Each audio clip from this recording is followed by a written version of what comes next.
Terminator Dark Fate opens with a haunting video message from Sarah Connor, who's absolutely certain humanity is heading toward extinction within a few short years. But before we can fully process her warning, the story jumps ahead and reveals something unexpected. Judgment Day never happened. Sarah actually succeeded in changing the future. Now it's 1998, and Sarah is living quietly with her son John in Livingston, Guatemala. For the first time in years, they finally seem free from fear. The two relax on a peaceful beach, enjoying what feels like a normal life after everything they survived. But that peace lasts only a few moments. Out of nowhere, a T-800 Terminator approaches them. Without hesitation, the machine raises a shotgun and fires directly at John. Sarah instantly retaliates, unloading round after round into the killer, but her weapons barely slow the metal monster down. Helpless and horrified, she watches her son die in front of her. Then, just as suddenly as it appeared, the Terminator vanishes, leaving Sarah broken and alone. Fast forward 22 years later to Mexico City, where two teenagers witness something impossible. A violent electrical disturbance erupts beneath a highway bridge, and from the middle of the surge, a mysterious young woman crashes onto the ground. The frightened couple rushes to help her, but before they can figure out what's happening, police officers arrive and assume the teens are involved in drugs or some kind of crime. The officers quickly learn they made a terrible mistake. The mysterious woman is no ordinary person. She's an enhanced super soldier from the future named Grace. Within seconds, she overpowers the officers with brutal efficiency before continuing toward her mission objective. Protecting a woman named Dani Ramos at all costs, Grace has traveled from the year 2042 back to 2020 for one reason only. Something catastrophic is coming for Dani. Meanwhile, Dani is living a simple life with her close-knit family. She wakes up her lazy brother Diego for work and reminds her father not to miss a doctor's appointment later that day. Everything about her world feels normal and grounded, but that normalcy is shattered when another time traveler arrives. A blinding flash of electricity tears through the streets, accompanied by scorching heat and crackling energy. Emerging from the chaos is a terrifying new Terminator model known as the Rev-9. Unlike previous machines, this one is more advanced, more intelligent, and far deadlier. Unaware of the danger approaching her, Dani heads to the automobile factory, where she works alongside Diego. Her brother jokes around as usual, still holding onto his ridiculous dream of becoming famous like Bruno Mars someday. Sadly for Diego, reality hits hard when he discovers the factory is replacing human workers with automated machines. Dani tries to defend him and pleads with their supervisor Craig for another chance. But before the conversation can go any further, the nightmare begins. The Rev-9 infiltrates the assembly plant disguised as Dani's father, carrying a military-grade weapon. The machine immediately begins hunting her. Just when Dani seems doomed, Grace storms into the factory and intervenes. The enhanced soldier manages to pull Dani and Diego away moments before the Rev-9 can execute them. The group escapes, but things become far worse once they realize what the Rev-9 is capable of. The machine separates into two independent forms, using its liquid metal abilities. One becomes a solid endoskeleton, while the other remains a shape-shifting exterior shell. Together, they relentlessly pursue the trio through the city. Grace fights desperately to slow them down, even using metal bars to jam the machine during the chase, but the Rev-9 keeps coming.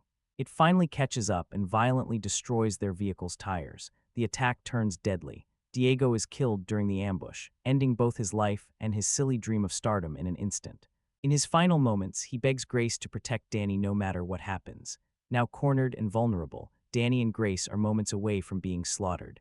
But before the Rev-9 can finish them, Sarah Connor suddenly arrives armed to the teeth. Using explosives and heavy firepower, she temporarily disables both halves of the machine and drags Dani away from the chaos. As they flee the scene, Dani is overwhelmed with grief and shock. She desperately wants to return home and pretend none of this ever happened. But Grace reveals an even darker truth. Dani's father is already dead. The Rev-9 killed him earlier before copying his appearance to infiltrate the factory. The man Dani saw there wasn't her father at all. It was the machine wearing his face. With nowhere else to go, Dani and Grace escape inside Sarah's truck. Unfortunately, Grace's body begins shutting down from her injuries and the strain caused by her cybernetic enhancements. They stop at a pharmacy where Grace gathers anticonvulsants and several medications she needs to survive. But shortly afterward, she collapses unconscious. That's when Sarah finally catches up to them properly. She takes back control of her truck and surprisingly decides to help instead of abandoning them. Together, the women move Grace to safety and hide out in a nearby motel. Inside the motel room, questions begin piling up. Why has Sarah returned after all these years? How did she know exactly where the Terminator would appear? And could all of this somehow connect back to John's death? The answer is obviously yes. Sarah explains that she's become one of the most wanted fugitives in America, hunted across every state. Meanwhile, Danny finally has time to break down emotionally over Diego's death. She sobs uncontrollably, devastated that her brother died anonymously, without recognition, without even the dignity of a proper burial. At the same time, the unconscious Grace experiences disturbing visions from her future timeline. In the burning remains of a post-apocalyptic world, she fights alongside surviving human soldiers against terrifying machines known as Rev 7s. Entire cities lie in ruins as humanity struggles to survive under endless war and destruction. In Grace's vision of the future, the battlefield turns into complete chaos. She's badly wounded after being impaled during combat, and fellow resistance fighters rush to carry her away before she bleeds out. Just before death claims her, the nightmare suddenly ends. Grace jolts awake in the motel room staring down the barrel of a gun. Sarah has been waiting for answers. Once Grace regains consciousness, Sarah finally reveals what happened after John's murder years earlier. According to her, strange encrypted text messages started appearing on her phone not long after Skynet's collapse. Each message contained coordinates marking the arrival point of another Terminator somewhere in the world. Oddly enough, every single one ended with the exact same phrase. For John, those messages became Sarah's entire purpose in life. She would travel to each location, hunt down the machines, and destroy them before they could complete their missions. For years, she succeeded. Every Terminator died before innocent people got caught in the crossfire, but this time was different. The Rev-9 managed to reach Danny before Sarah could stop it. As the group tries to process everything, Grace drops another shocking revelation. In her timeline, neither Skynet nor John Connor exists anymore. Sarah's actions actually worked. She prevented Skynet from taking over the future. Naturally, that also means Cyberdyne Systems was erased from history as part of Skynet's downfall. Unfortunately, humanity didn't stay safe for long. Another artificial intelligence eventually rose to power. This new system is called Legion. And yes, the name alone already sounds terrifying. Grace explains that Legion was originally designed as a military defense network intended to strengthen modern warfare. But human beings being human beings, the project spiraled out of control. What started as a weapon became something far worse, essentially a replacement for Skynet itself. Eventually, Legion evolved beyond human control and began viewing mankind as the enemy. Leaders around the world attempted to stop it before things got worse, but instead of learning from past mistakes, they repeated them. Their solution was launching nuclear attacks in a desperate attempt to wipe Legion out completely. Huge mistake. The nuclear assault triggered a catastrophic apocalypse that devastated the planet. Entire cities vanished. Forests burned to ash. Animals, plants, and millions of innocent people were erased in the firestorm. Civilization collapsed almost overnight, and somehow Legion still survived. Rather than being destroyed, the AI adapted and spread across global networks. It began manufacturing armies of advanced killing machines to exterminate the remaining human population. These machines hunted survivors relentlessly, turning the Earth into a graveyard ruled by fear and extinction. At that point, the last surviving humans had only one option left: fight back. Small groups of survivors eventually united into a larger military force known as the Human Resistance. Their sole mission became standing against Legion and preventing humanity from disappearing forever. Grace hints that Danny will someday become deeply connected to that resistance movement. In fact, she may end up becoming one of the most important figures in the war against Legion itself. Still, Grace avoids explaining Danny's exact role. She clearly knows more than she's willing to admit, though it becomes obvious she won't be able to keep the secret forever. Back in the present day, Grace manages to trace the mysterious coordinates from Sarah's encrypted messages all the way to Texas. The group heads there hoping to uncover who has been sending the warnings. Of course, traveling across states would have been much easier if a shape-shifting murder machine wasn't chasing them nonstop. The Rev-9 tracks them relentlessly, forcing the group into another brutal escape. After barely surviving yet another encounter with the machine, they finally arrive at the location connected to the messages. What they discover there leaves Danny completely stunned. Remember the T-800 who murdered John Connor at the beginning of the movie? The cold machine wearing sunglasses that destroyed Sarah's entire future. Well, he's still around, but somehow he's no longer the same machine. At first, the idea sounds impossible. How could a Terminator change after carrying out such a horrific mission? The explanation is stranger than anyone expected. After Skynet was erased from existence, the remaining T-800 units no longer had a command structure or purpose. Many simply wandered without direction after losing connection to their creator. The T-800 that killed John eventually began evolving beyond its original programming. Over time, it started learning from human interaction.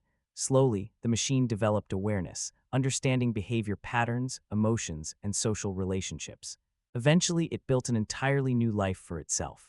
Now living under the human name Carl, the former killing machine has a family of his own, a wife, a son named Matteo, and even a dog. Shockingly, Carl behaves less like a Terminator and more like an ordinary suburban father. His wife casually offers food to the group, while Matteo interacts with him like any normal son would. It's honestly surreal seeing the same machine that murdered John Connor living peacefully at a dinner table. But no amount of domestic normalcy changes what Carl did. Sarah can barely look at him without remembering her son's death. John was roughly Matteo's age when Carl executed him on that beach all those years ago, and the trauma still tears Sarah apart inside. Trying to atone for his actions, Carl explains that he was the one sending Sarah the encrypted messages all these years. After gaining self-awareness, he understood the pain he caused and decided to help eliminate every Terminator that arrived afterward. He now offers to help destroy the Rev-9 as well. Sarah immediately rejects the idea. Working alongside John's killer is the last thing she wants. The hatred she carries toward Carl is still overwhelming, but deep down, she also understands the truth. The Rev-9 is unlike anything they've faced before, and without Carl's strength and experience, Danny probably won't survive. Carl admits that Sarah's destruction of Skynet allowed him to become truly independent. For the first time, he had freedom to make his own choices instead of blindly obeying programming. And now, he's made another choice. Whether Sarah forgives him or not, he intends to stand with them and protect Danny at any cost, even if it means sacrificing himself in the process. Carl leads the group into a hidden room packed wall-to-wall with weapons, ammunition, and military equipment he has secretly collected over the years. It's basically a survival bunker prepared for the day another machine would eventually appear. While gearing up, the team also spends time teaching Danny how to use firearms properly. Up until now, she's mostly been running for her life, but Sarah knows that won't be enough anymore. If Danny is truly destined to lead humanity someday, she needs to learn how to fight back. Carl decides to join the mission, but before leaving, he shares a surprisingly emotional farewell with his family. He urges them to leave immediately and get as far away as possible because danger is coming straight for the house. Despite being a Terminator, Carl genuinely seems attached to them, which somehow makes the moment even stranger. Sure enough, it doesn't take long for the Rev-9 to track them down. The machine eventually arrives at Carl's home ready to slaughter everyone inside, but by the time it gets there, the place is already empty. Carl's family escaped just in time. Now armed and united, the group shifts focus toward finding the only weapon powerful enough to destroy the Rev-9 permanently. An EMP device, a military-grade electromagnetic pulse capable of shutting advanced machines down instantly. Sarah contacts an old military associate, a major she trusts from her past operations, and manages to secure one. Of course, getting the weapon turns out to be the easy part. Keeping it is another story entirely. The Rev-9 locates them once again, this time arriving in a stolen police helicopter like an unstoppable nightmare that simply refuses to stay down. Chaos erupts almost immediately. Another brutal fight breaks out as the machine attacks with terrifying precision. Sarah's military contact calls nearby forces for emergency backup, but even armed soldiers and heavy firepower barely slow the Rev-9 down. The group eventually manages to escape aboard a military aircraft, but the victory comes at a painful cost. During the frantic escape, they lose the EMP device they fought so hard to obtain. Their best chance at defeating the Rev-9 is suddenly gone. While flying through the night, the truth Danny has been searching for finally comes out. Grace reveals the real reason Legion considers Danny such a massive threat. She isn't just another survivor in the future. Danny Ramos eventually becomes the leader of the human resistance itself. She's the person who unites humanity against Legion. And ultimately, she becomes the reason the machines begin losing the war. That revelation changes everything. Suddenly, the Rev-9's relentless pursuit makes complete sense. If Danny dies before the future arrives, then the resistance never forms. Without its leader, humanity falls apart, and Legion wins without resistance. From the machine's perspective, killing Danny now is the smartest move possible. Grace then reveals something even more personal. In the future wasteland after Judgment Day, it's Danny who rescues her. Flashbacks show an older, battle-hardened Danny surviving among ruins and violence. At one point, she brutally takes down 3 aggressive men, while warning Grace that Legion's greatest weapon isn't just machines, it's humanity's tendency to turn against itself. Instead of letting society collapse into chaos, Danny becomes a symbol of hope. She gathers frightened scavengers and broken survivors, slowly transforming them into disciplined resistance fighters willing to stand together. Grace herself was raised and trained under Danny's leadership, molded into the augmented soldier she eventually becomes. But before the emotional moment can settle in, disaster strikes again. The Rev-9 somehow recovers and infiltrates the aircraft mid-flight. Seriously, this machine just never stops. Moving with terrifying speed, the Rev-9 attacks the cabin and overwhelms Carl long enough to separate the group. The plane spirals into chaos as alarms blare everywhere. With no other option left, Sarah, Danny, and Grace jump from the aircraft using parachutes. They crash land near a hydroelectric power facility after plunging into a river below. But even surviving that nightmare isn't enough to shake the Rev-9. The machine follows them once again, with Carl not far behind. Exhausted, injured, and barely standing, the survivors retreat deeper into the hydroelectric plant, while the Rev-9 continues hunting them through the machinery and tunnels. During the battle, Carl and Grace come to an important realization. The Rev-9's design is simply too advanced for normal weapons. To destroy it permanently, they'll need an overwhelming level of force, capable of tearing both its components apart completely. Moments later, the Rev-9 is forced into one of the massive spinning turbines inside the facility. The impact triggers a violent explosion that heavily damages the machine. But the blast also devastates Carl and critically injures Grace in the process. Even after all that destruction, the Rev-9 still refuses to die. Burned, damaged, and barely functional, the machine drags itself back into the fight like a nightmare that cannot be killed. It attacks Sarah and mortally wounds her, leaving Danny to face the Terminator almost completely alone. And honestly, Danny standing against the Rev-9 sounds hopeless at this point. Seeing the situation, Grace tells Danny to use the power source inside her augmented body. Removing it will kill Grace, but it's powerful enough to destroy the Rev-9 if used correctly. Danny hesitates, but there's no time left. Unfortunately, even with determination on her side, Danny still can't overpower the machine physically. The Rev-9 quickly gains control of the fight and prepares to finish her off. That's when Carl returns. Despite the damage from the explosion, the old T-800 manages to reactivate himself one final time. He attacks the Rev-9 and holds it back just long enough for Danny to pull Grace's power source free.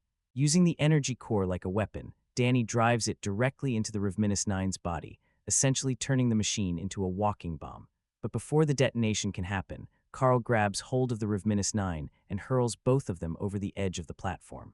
A massive explosion erupts below, finally destroying the two Terminators together. The battle is over at last, but victory doesn't feel triumphant. Grace is gone, Diego is gone, Danny's father is gone. Sarah and Danny may have stopped the Rev-9, but the cost was devastating. Some years later, the story closes on a quieter moment. Danny and Sarah watch a young girl at a playground, a 10-year-old Grace, still innocent and unaware of the horrifying future waiting for her. She laughs and plays with her family, while Danny silently observes from a distance. Maybe this time things can change. Maybe together, Danny and Sarah can stop Legion before Judgment Day ever happens and prevent Grace from suffering the fate that once awaited her. Of course, that would also mean preparing for whatever new machines the future might send after them next, and they'll probably be even deadlier than the Rev-9. Before leaving, Sarah turns to Danny and tells her it's time to start preparing. The war may not have begun yet, but it's clearly coming, and this time, Danny intends to be ready for it. For decades, Hollywood has remained captivated by one idea it simply cannot leave behind: the past. Every few years, another legendary franchise is pulled back into the spotlight, carefully restored, enhanced with modern visual effects, wrapped in nostalgia, and presented to audiences as the return fans have been waiting for. And honestly, it has become one of the defining creative struggles of contemporary cinema. Because the pattern keeps repeating itself. Instead of building entirely new science fiction universes, studios return to Terminator. Instead of introducing fresh action icons, they revive familiar ones. Instead of investing in bold original storytelling, they lean on recognizable imagery, iconic soundtracks, legendary catchphrases, and the emotional memory audiences already carry with them. Hollywood has become deeply cautious of uncertainty, and few franchises reflect that fear more clearly than Terminator. The original Terminator felt revolutionary because audiences had never experienced anything quite like it before. It was intense, unpredictable, and unapologetically raw. James Cameron took a deceptively simple premise, a machine from the future pursuing a woman through the night, and transformed it into one of the most influential science fiction thrillers ever created. Then Terminator 2 arrived and completely redefined blockbuster filmmaking. The visual effects were groundbreaking, the scale expanded dramatically, the emotional core became richer and more human. It was not merely a sequel attempting to imitate success, it evolved the franchise itself, and that distinction matters. The first two films pushed cinema forward. Modern franchise revivals often feel more focused on recreating emotional familiarity than discovering something genuinely new. That is what makes Terminator, Dark Fate such a revealing example of this larger Hollywood cycle, because the film is not simply attempting to continue the story, it is attempting to restore audience confidence. That is why it dismisses previous sequels from continuity. That is why Linda Hamilton returns. That is why Arnold Schwarzenegger is brought back once again. That is why James Cameron's involvement became such a central part of the marketing campaign. The film understands something extremely important. Audiences no longer fully trust that the franchise understands its own identity. So Dark Fate sells reassurance. It reminds viewers of Sarah Connor. It reminds them of the T-800. It revisits the chase sequences, the apocalyptic future, the emotional weight of Judgment Day. It constantly reaches back toward the memory of what Terminator once represented. And this extends far beyond a single franchise. Star Wars returned to Han Solo, Luke Skywalker, and familiar imagery surrounding Darth Vader. Jurassic World revived the original parks, recognizable music cues, and the awe of dinosaurs returning to the screen.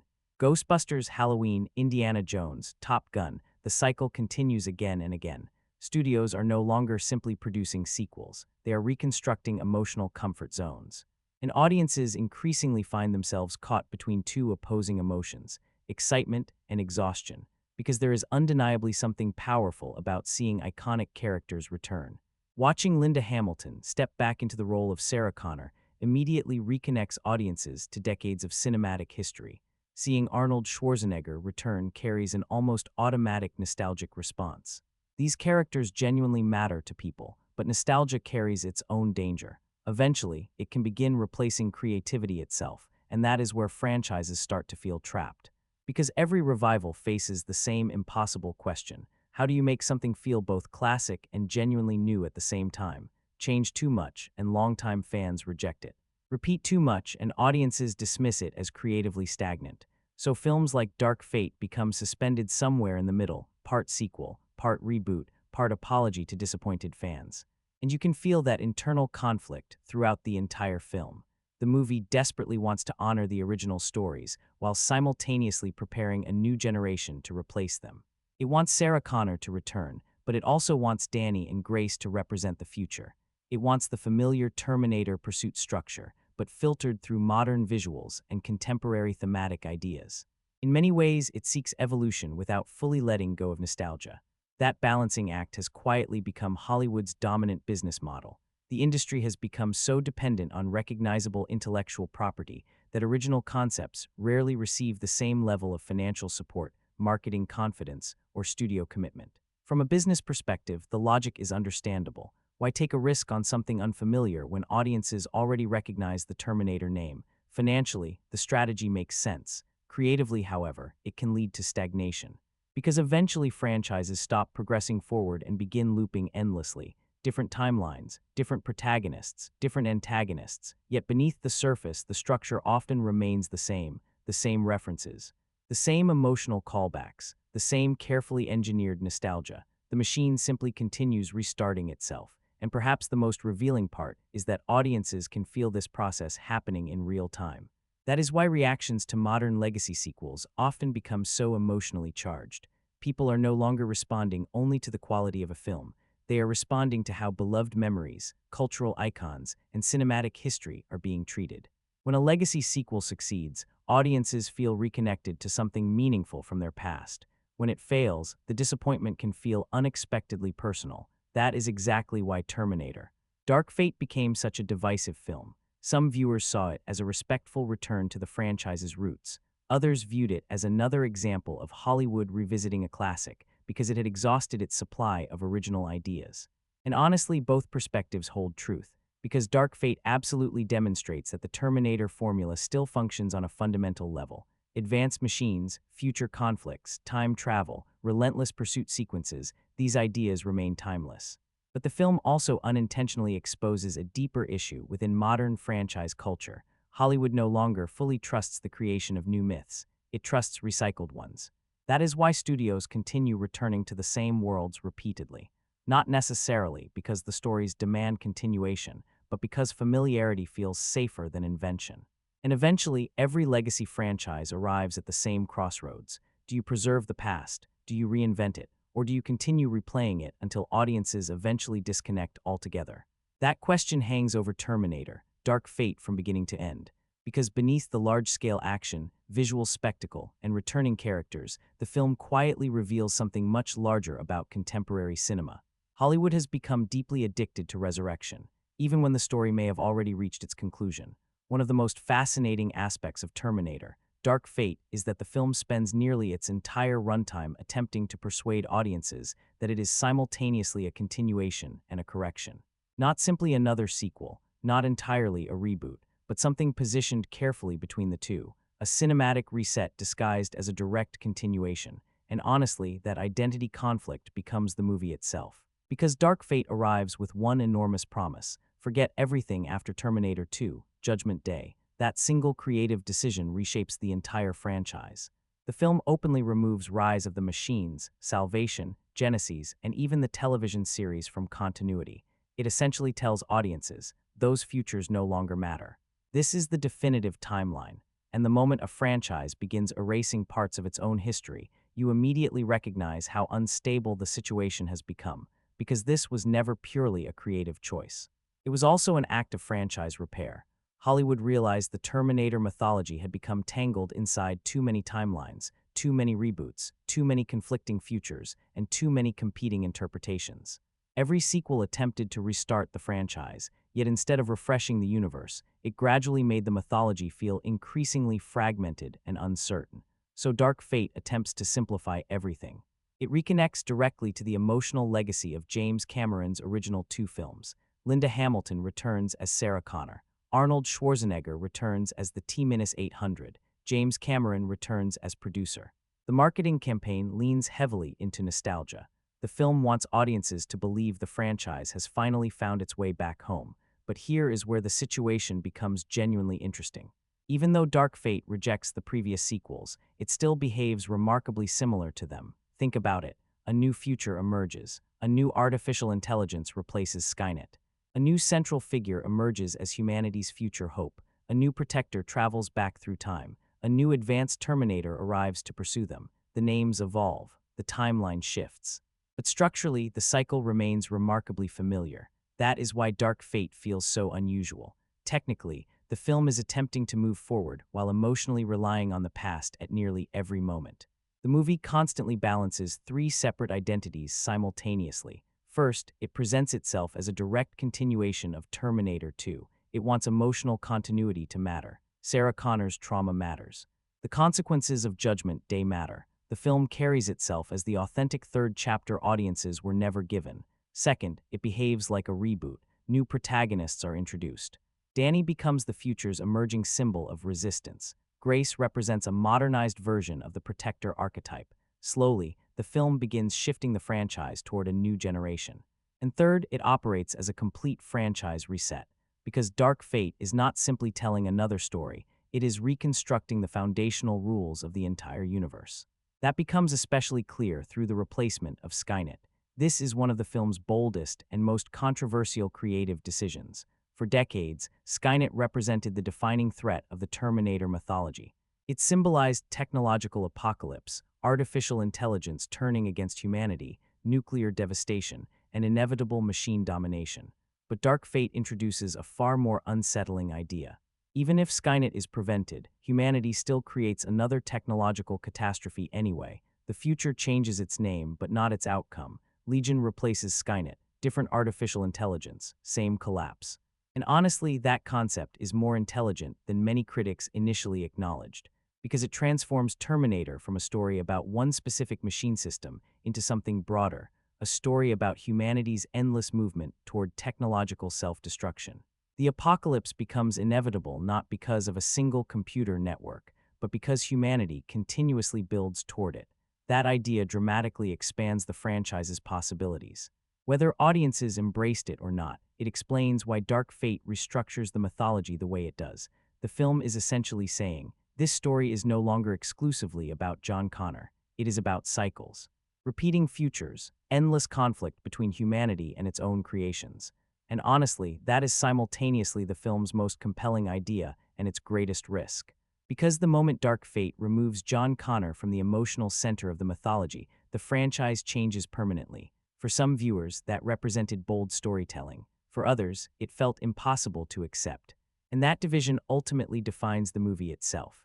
The film wants audiences to emotionally move beyond the old mythology, while simultaneously depending on nostalgia from that same mythology to attract them in the first place. That is an extraordinarily difficult balance to maintain. You can feel that tension throughout the entire runtime. The movie introduces new protagonists, yet continually returns to Sarah Connor because she carries emotional credibility audiences already trust. It constructs a new future while repeatedly mirroring scenes, structures, and emotional rhythms from the original two films. It pushes toward reinvention, yet never fully separates itself from imitation. And perhaps that is because Dark Fate understands a difficult truth about modern franchise filmmaking. Audiences often ask for originality, while studios remain deeply afraid of moving too far away from what previously succeeded. So the film keeps one foot in the future and the other firmly anchored in 1991. That is why it frequently feels like a reboot, carefully disguising itself as a continuation. Because if you remove the returning characters and timeline connections, Dark Fate is essentially rebuilding the original Terminator framework from the ground up. A new Sarah Connor, a new Protector, a new Terminator, a new Apocalypse, a new Resistance leader. The mythology remains intact, only the faces have changed. And yet, the film is strangely self-aware about this repetition. It almost treats repetition itself as part of the franchise's identity. No matter how much changes, the future continues reconstructing the same conflict. Machines rise, humanity resists, someone travels back, someone becomes the target. The cycle repeats endlessly. In that sense, Dark Fate becomes less concerned with preserving strict continuity and more focused on preserving the core Terminator formula itself. That is why some audiences responded positively to the film. Compared to the timeline confusion of Genesis or the disconnected future war approach of Salvation, Dark Fate feels more focused and more emotionally grounded. It understands the franchise's strongest identity. Survival-driven science fiction blended with relentless pursuit and high-stakes action. But at the same time, that familiarity also becomes a limitation, because once the immediate spectacle settles, audiences begin recognizing something uncomfortable. For a film built around resetting the franchise, it does not truly feel all that new. And that is the central paradox of Dark Fate. It erases the past in order to create a new future, only to reconstruct the same structure once again. And perhaps that reveals everything about modern Hollywood franchise filmmaking. Studios want the illusion of reinvention without accepting the risks that genuine reinvention requires. They want audiences to feel nostalgic and refreshed simultaneously. They want to reboot franchises while insisting they are merely continuing them. That is why Dark Fate occupies such a strange creative space. It is a sequel, a reboot, a retelling, a continuation, a replacement timeline, a tribute to Terminator 2, and quietly it is also an admission that the franchise has struggled creatively for years. The result is fascinating, uneven, ambitious, safe, emotionally sincere, repetitive, calculated, and unexpectedly thoughtful all at once. Which honestly makes Terminator, Dark Fate one of the clearest examples of how modern Hollywood approaches legacy franchises, not by allowing stories to conclude, but by endlessly resetting them. Very few blockbuster franchises create internal conflict within their own fanbase quite like Terminator, and Dark Fate may be one of the most revealing examples of that division unfolding in real time. Because the reaction to this film was never simply good or bad. It became emotional, personal, at times almost confrontational. Some viewers left believing this was finally the sequel the franchise had needed for decades, the closest the series had come to recapturing the spirit of Terminator 2. Others left feeling the film had fundamentally betrayed the legacy of the franchise itself.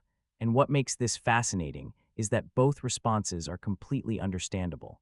Because Dark Fate is constructed around creative decisions that almost guarantee division, the film does not approach its mythology cautiously. Within its opening moments, it makes a bold narrative choice connected directly to the emotional foundation of the first two films. And for many longtime fans, that moment immediately determined whether they would embrace the movie or reject it entirely. For some audiences, the decision felt shocking, tragic, and daring. For others, it felt deeply disrespectful, not only toward the characters themselves, but toward the emotional resolution of Terminator 2. And that is the risk legacy sequels always face. When a franchise has existed for decades, audiences are no longer simply watching a film. They are protecting memories. They are protecting characters they grew up alongside. They are protecting emotional attachments built across years, sometimes across generations. So when a new sequel alters something foundational, audiences rarely respond with detachment.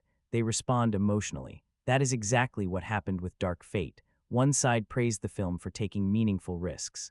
They admired its willingness to move beyond the John Connor storyline instead of endlessly repeating the same heroic narrative. They appreciated Sarah Connor returning as the emotional anchor of the franchise. They responded positively to the updated cast, the sharper pacing, the mature intensity, and the emphasis on grounded action rather than convoluted timeline mechanics. To those viewers, Dark Fate felt energized again.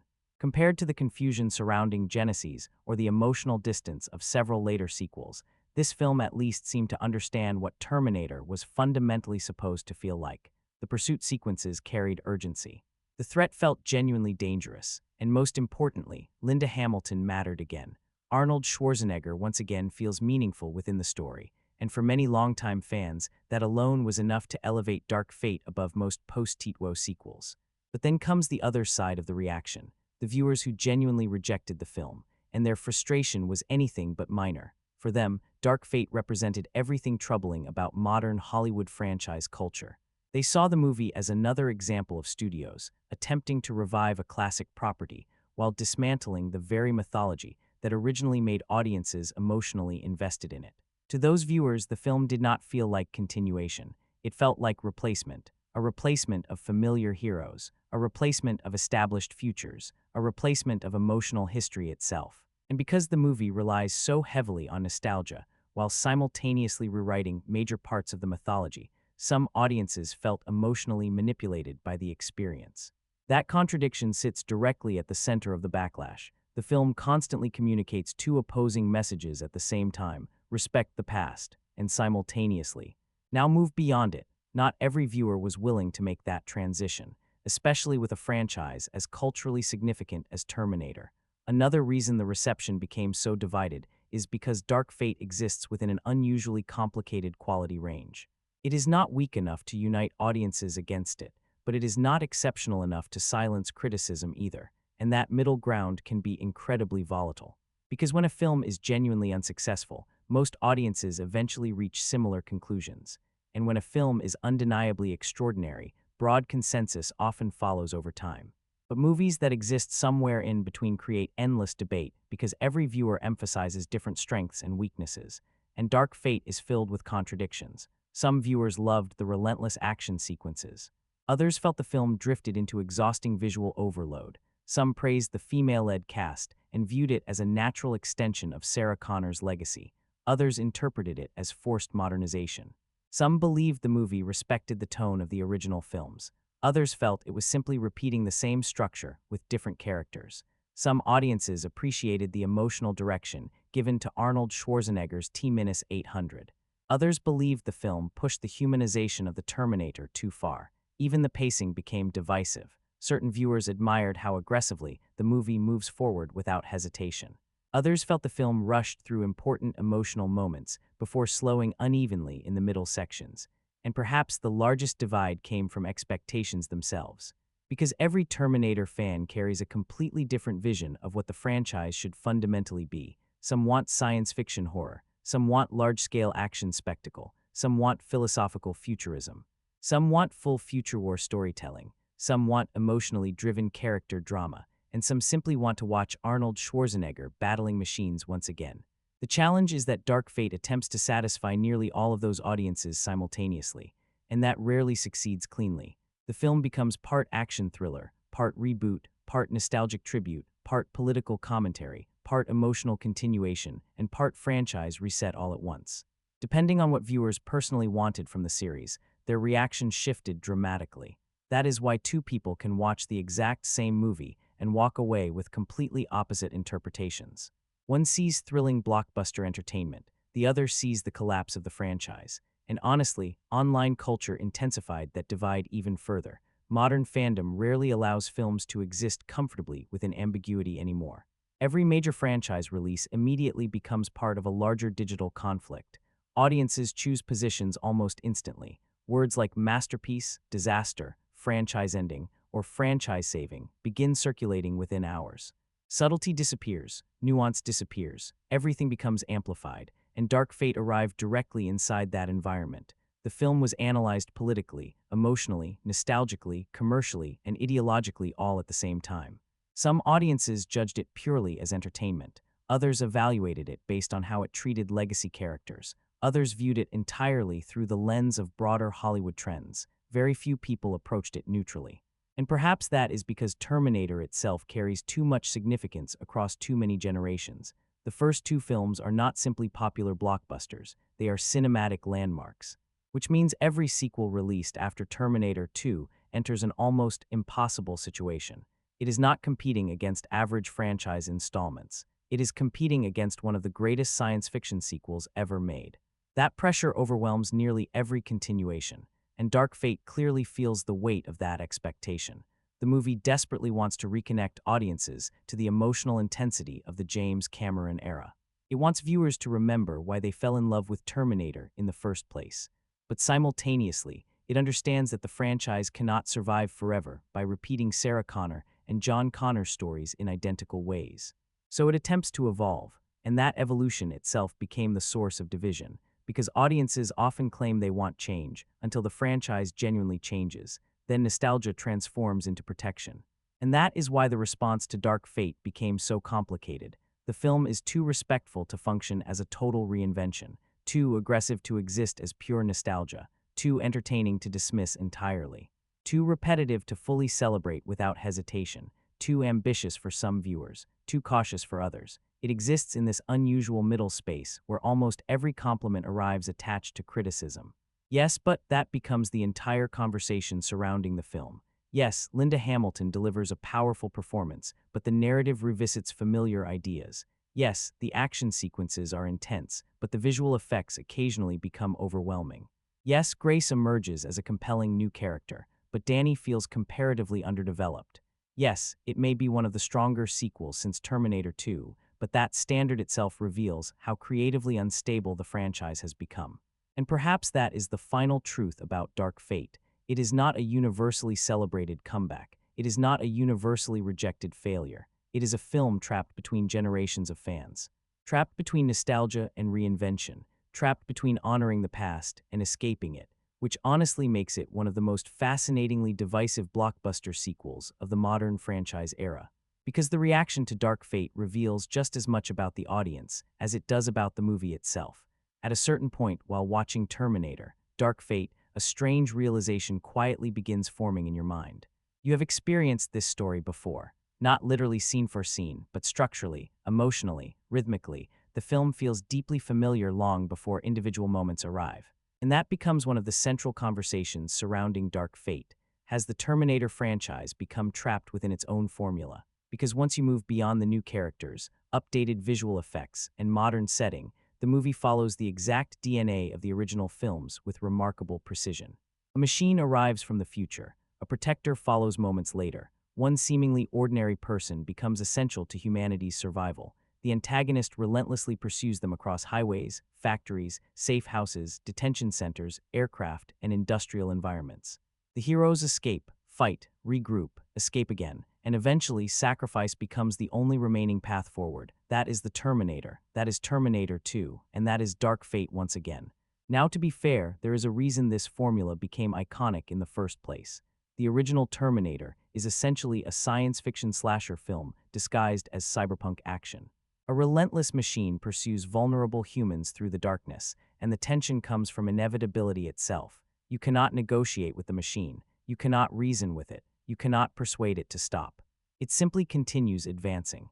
Then Terminator 2 expanded that structure into a larger blockbuster experience while preserving the same foundational pursuit dynamic underneath it all. The formula works.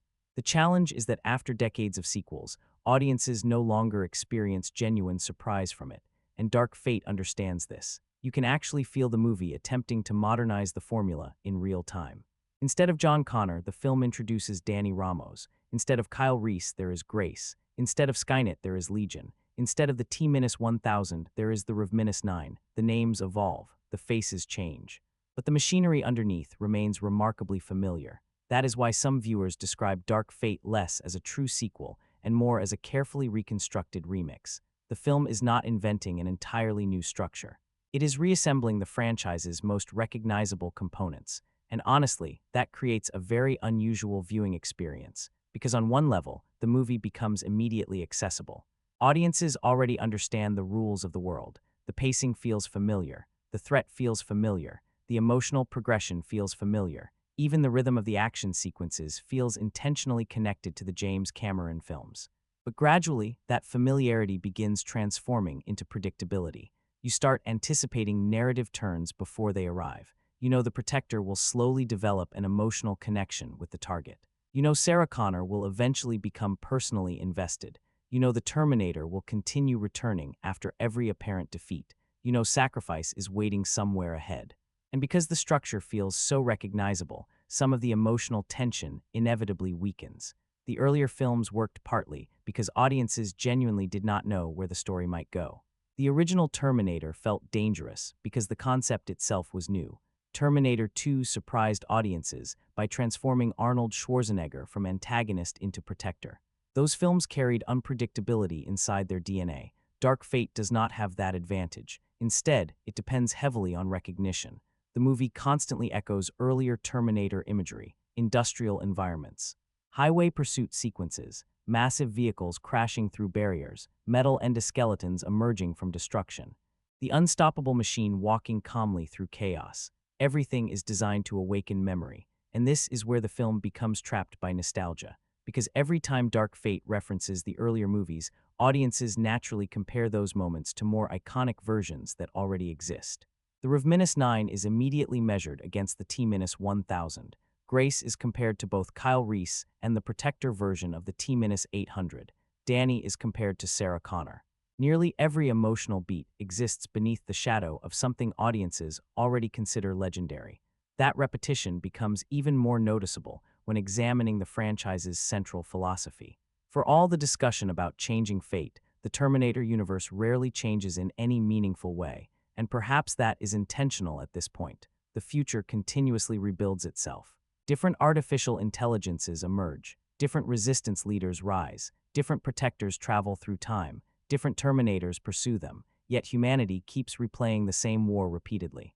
And maybe that endless repetition has quietly become the franchise's true meaning, because Dark Fate almost treats repetition itself as inevitable. Skynet disappears, and another artificial intelligence replaces it.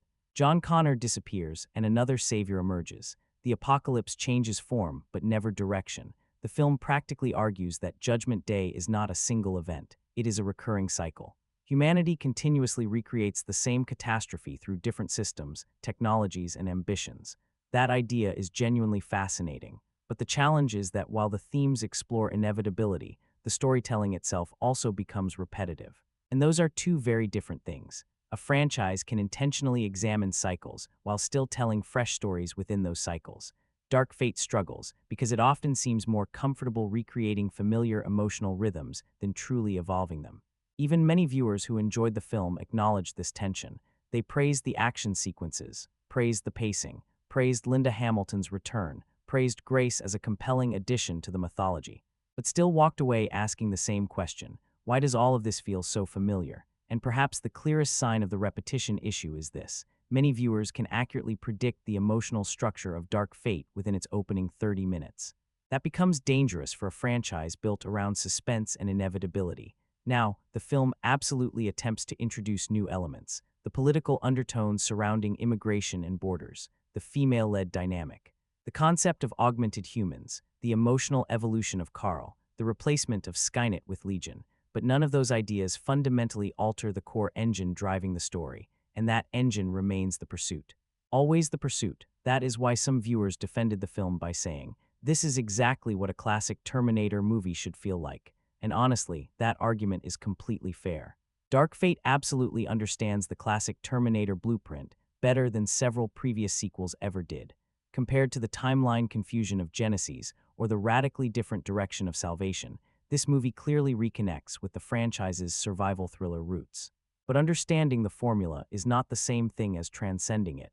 That distinction matters enormously, because eventually audiences begin asking difficult questions. How many times can the same war repeat before it loses emotional impact? How many times can a protector arrive from the future before the concept stops feeling exciting? How many times can a Terminator pursue a chosen human across highways and industrial environments before the structure itself begins feeling mechanical? Ironically, the franchise gradually starts behaving like one of its own machines. Repeating commands, repeating patterns, repeating behavior. The cycle becomes programmed, and perhaps that is the most unintentionally brilliant aspect of Dark Fate. The movie explores humanity's inability to escape predetermined systems, while the franchise itself struggles to escape its own storytelling system. Even after resetting continuity, even after replacing central characters, even after rebuilding the timeline, the formula remains largely untouched, and maybe that is why reactions to the film became so divided. For some viewers, the repetition feels comforting. They wanted classic Terminator energy again, and the movie delivers precisely that experience. For others, the repetition feels creatively exhausting. They wanted the franchise to evolve, not simply reorganize familiar components beneath a new timeline. Both reactions are completely understandable, because Dark Fate proves two things simultaneously. The classic Terminator formula still works, and the franchise may no longer fully understand how to move beyond it. Before Terminator, Dark Fate even fully begins, it makes a decision that immediately divides the audience in half. Not 30 minutes into the story, not during the climax, within the opening moments, and that single decision became the defining controversy surrounding the entire film. Because Dark Fate does not cautiously continue the story established by Terminator 2, it disrupts it completely. The movie opens by revisiting the aftermath of Judgment Day, the future Sarah Connor fought relentlessly to prevent. For longtime fans, this is emotionally sacred territory. Terminator 2 was never simply another blockbuster sequel. It represented emotional resolution. Sarah Connor protected her son. Humanity escaped Skynet.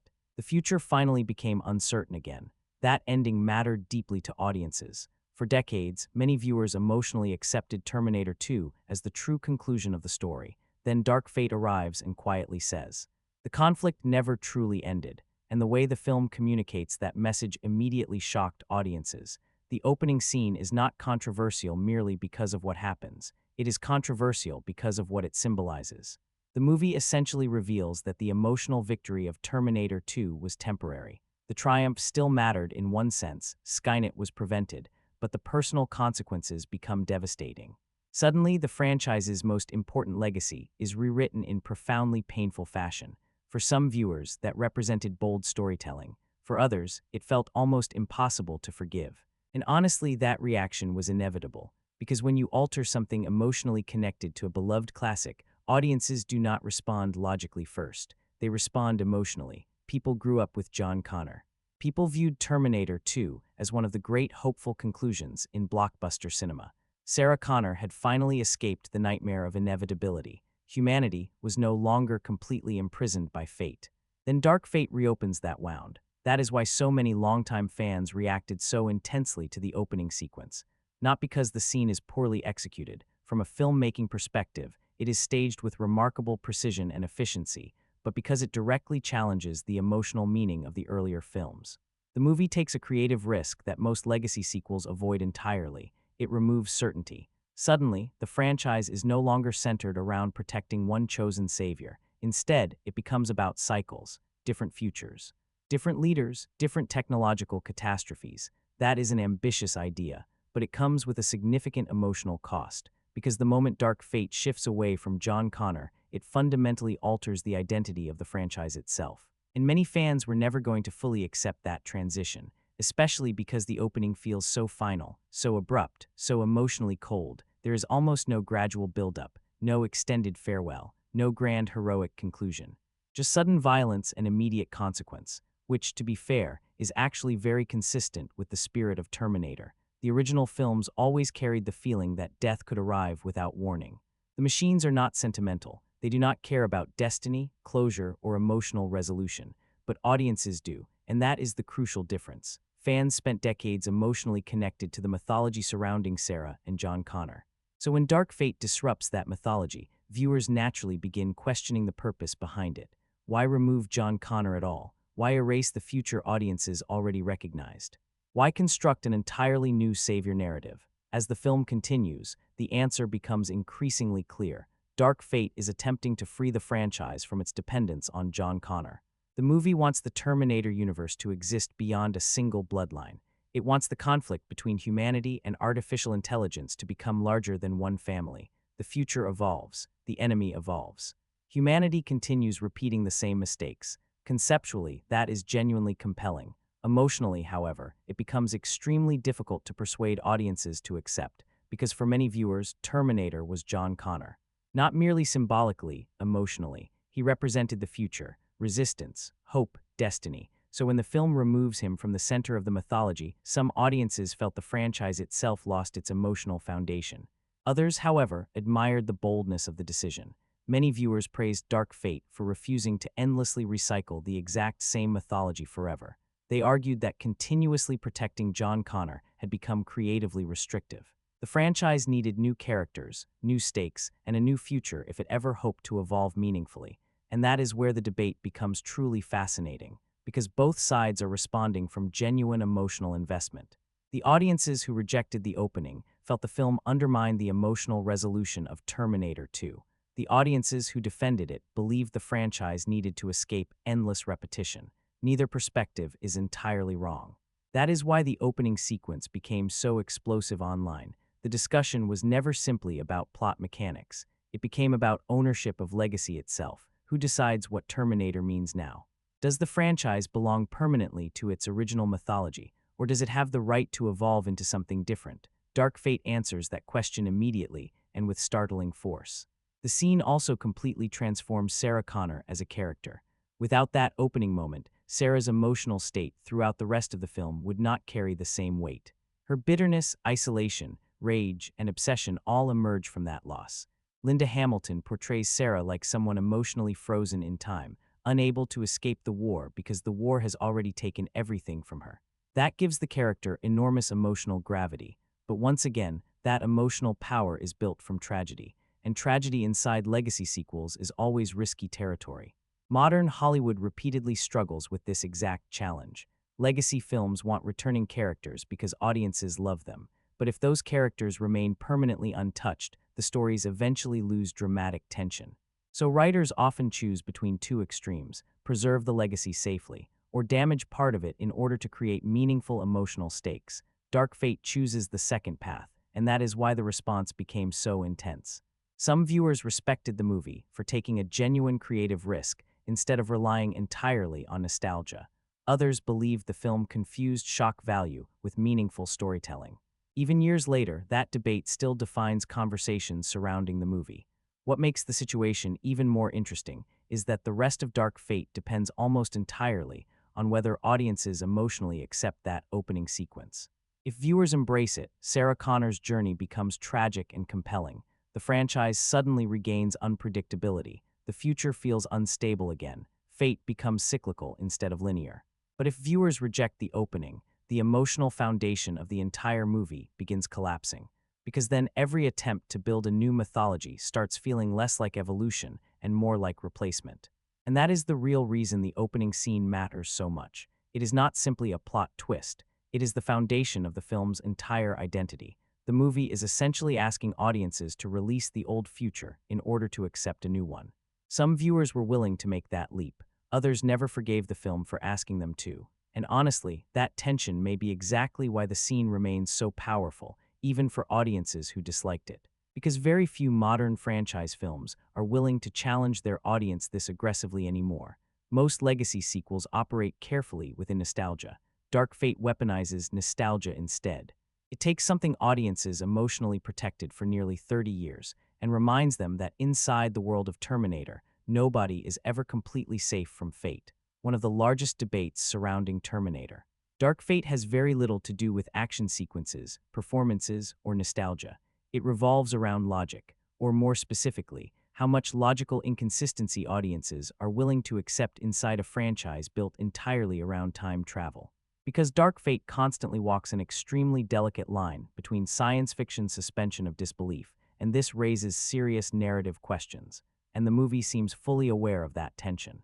The entire Terminator franchise has always depended on paradoxes. Even the original films are constructed around impossible loops. John Connor sends Kyle Reese back through time, which ultimately leads to John Connor's own birth.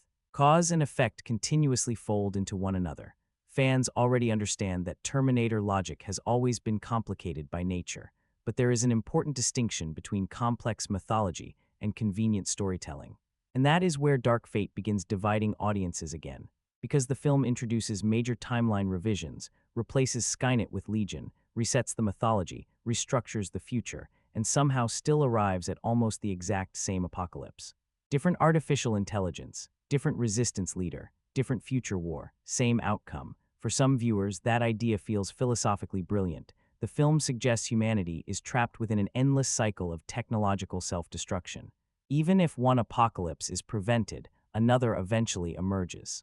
Fate is no longer connected to one machine system, it is connected to human behavior itself. That is actually a very compelling thematic concept. Narratively, however, it creates difficult questions. If Skynet was erased, why does another artificial intelligence rise in almost the exact same way? Why does history repeatedly reorganize itself around nearly identical events? Why do new timelines so conveniently recreate old story structures? And perhaps the largest question of all, if fate continuously resets itself no matter what changes, then did the ending of Terminator 2 truly matter? That question quietly hangs over the entire film, because Dark Fate simultaneously wants to preserve the significance of Terminator 2 while also dismantling the emotional comfort audiences carried from its ending.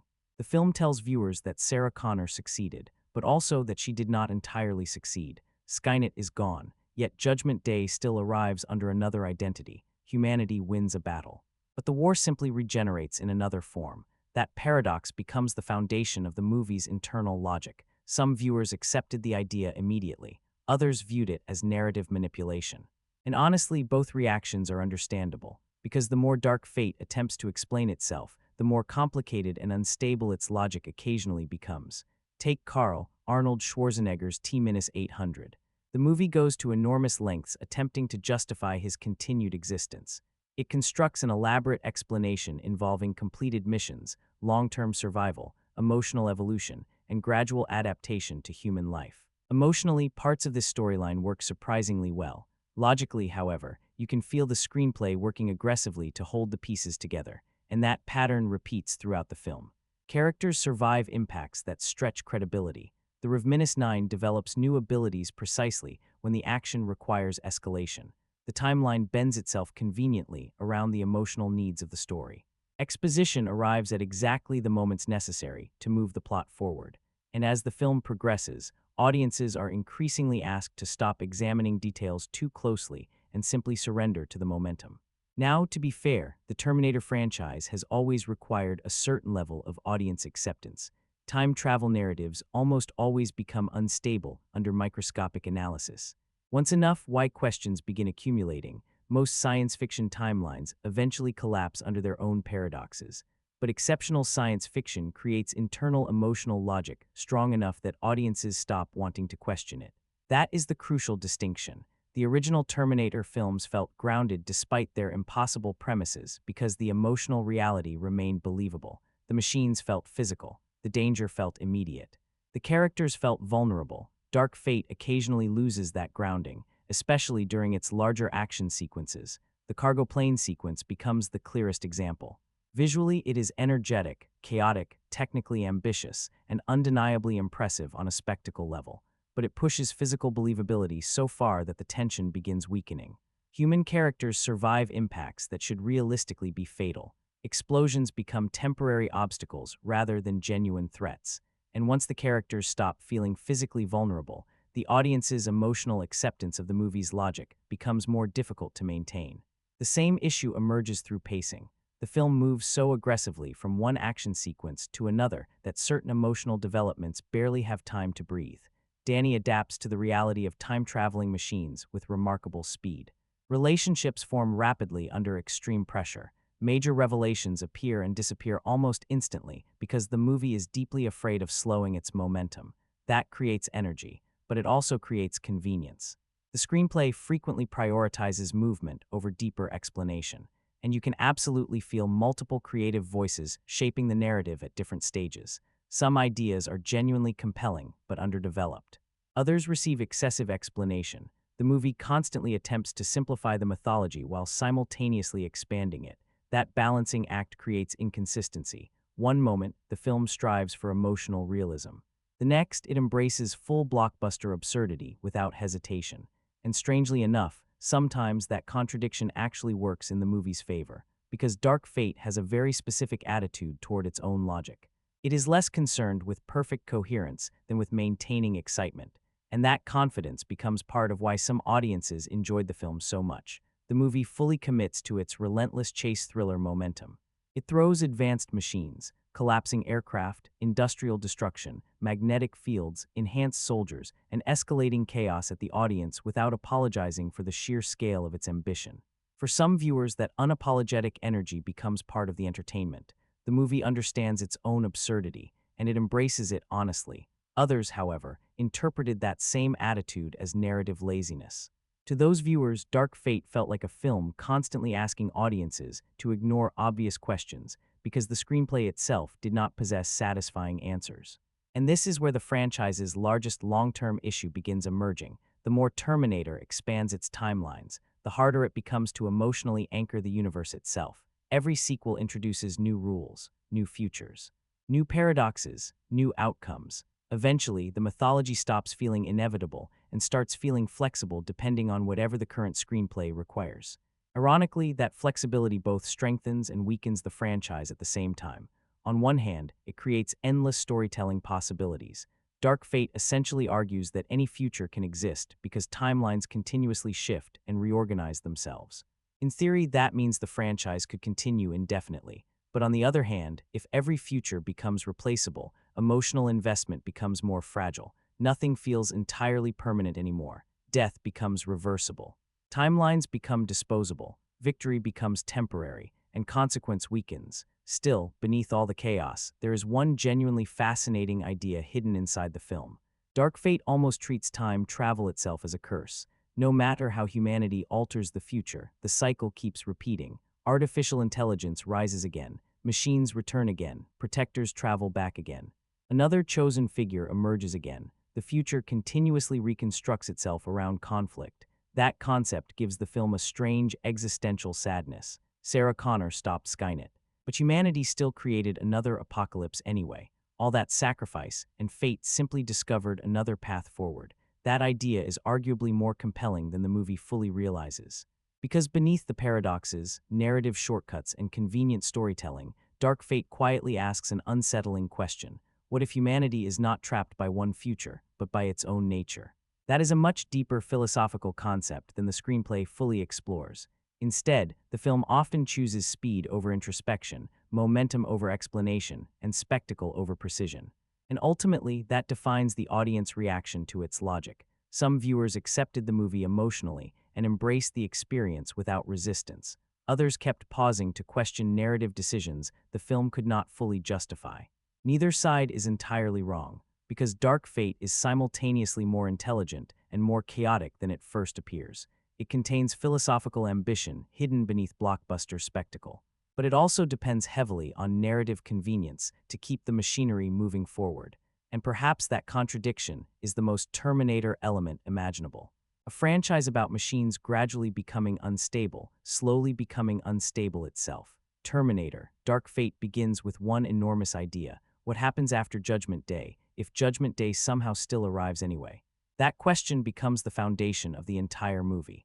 Because unlike previous sequels that continuously layered timelines on top of one another, Dark Fate makes one very deliberate creative decision immediately.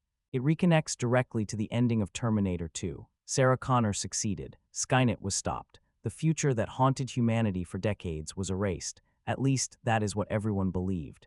But Dark Fate takes that hopeful conclusion and reshapes it into something far more unsettling. The film argues that stopping one future does not necessarily stop humanity's fate altogether. It only changes the form the apocalypse eventually takes. And honestly, that is one of the movie's most compelling ideas. The story begins years after the events of Terminator 2. Sarah Connor is older, isolated, and emotionally shattered by loss. Meanwhile, in Mexico City, an ordinary young factory worker named Danny Ramos is living a completely normal life alongside her family. Then the future arrives again. A highly advanced Terminator model known as the Rev-9 is sent back through time to eliminate Danny before she can become essential to humanity's survival. Moments later, another traveler arrives, Grace, an augmented human soldier enhanced with cybernetic modifications and sent to protect Danny at any cost. And just like that, the classic Terminator structure activates once again. Hunter, protector, target, escape.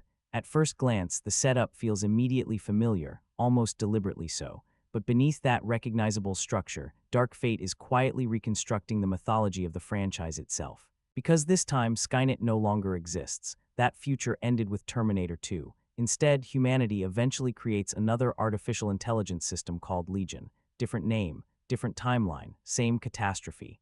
Machines still rise, human civilization still collapses, resistance fighters still emerge, and once again, a single individual becomes central to humanity's future survival. That idea fundamentally changes the meaning of Terminator. The earlier films treated Skynet almost like a singular nightmare, one specific future humanity needed to prevent.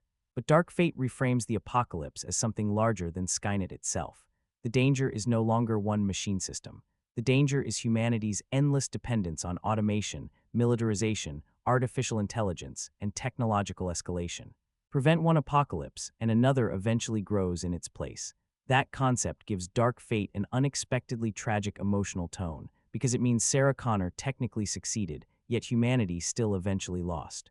The future simply reorganized itself around the same disaster. That is why the title Dark Fate works more effectively than many people initially realized. The film suggests fate is never entirely avoidable. Timelines change. Names change, but humanity keeps moving toward the same destruction repeatedly. Different roads, same destination. And that creates a fascinating emotional shift for the franchise. For decades, Terminator revolved around John Connor, the future leader of the human resistance. Every major event connected back to him. He represented destiny itself. Dark Fate deliberately moves away from that mythology. Now the future's hope becomes Danny Ramos, a working-class Mexican woman with no idea that humanity's survival will eventually depend on her. That shift is incredibly important to understanding what the movie is actually attempting to accomplish.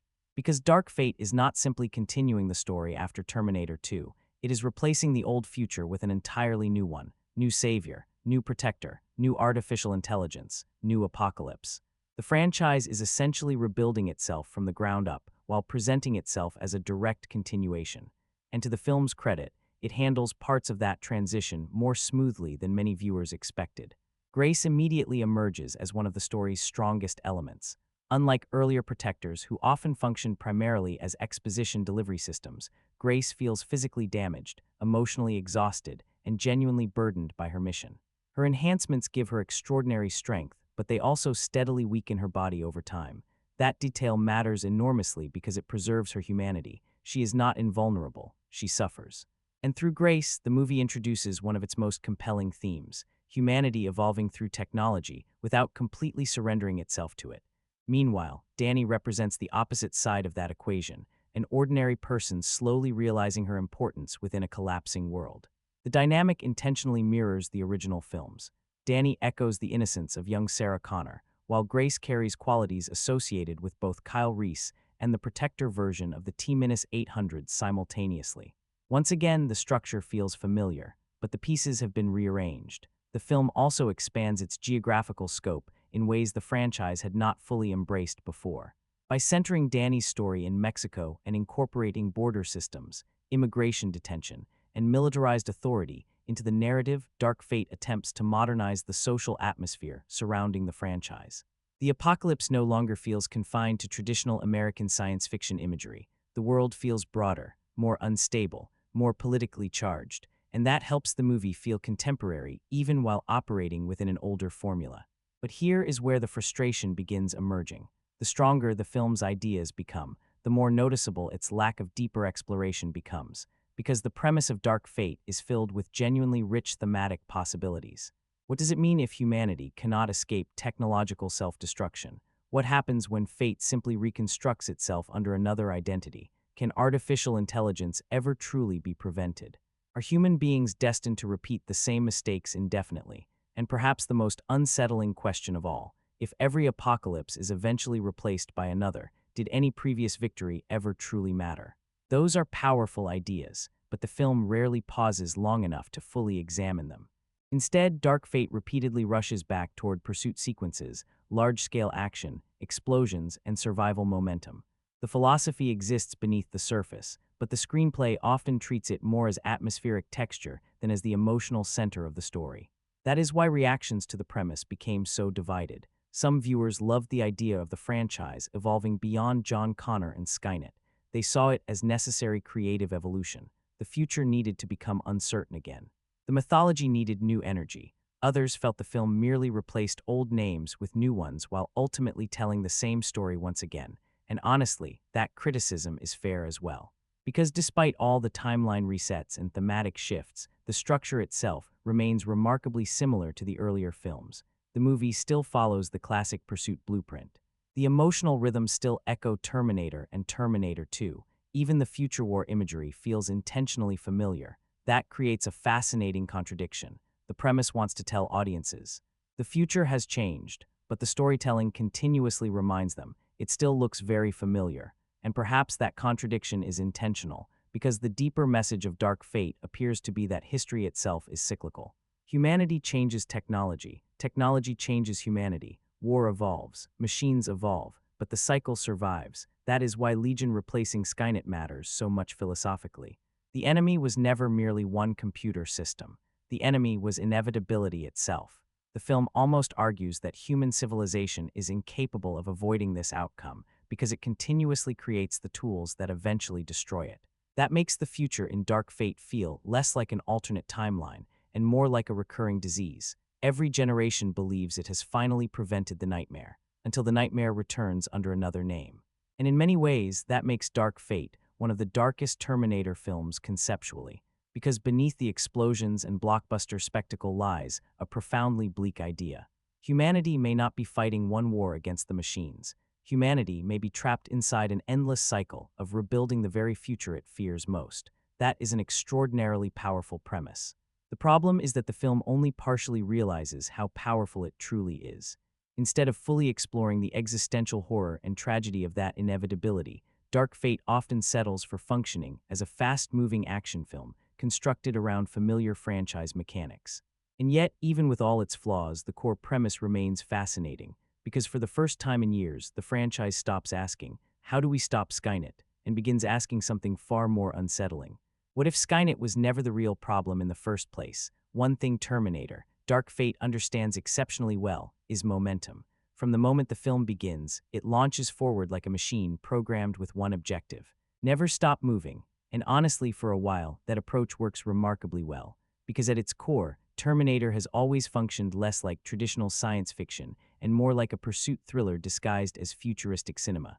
The franchise reaches its strongest form when audiences feel hunted alongside the characters, when danger constantly feels close, when safety never lasts, and when every new location feels like another temporary refuge moments away from collapse. Dark Fate understands that formula extremely well. The film wastes almost no time establishing its premise. The moment the Revenant 9 arrives and targets Danny Ramos, the story immediately shifts into survival mode.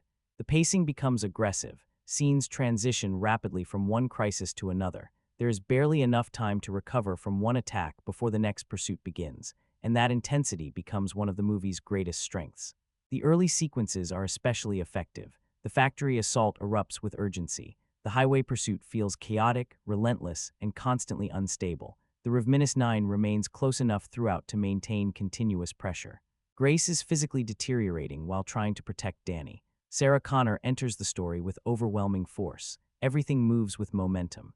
And for a while, Dark Fate genuinely captures the energy of classic Terminator, better than several previous sequels ever managed.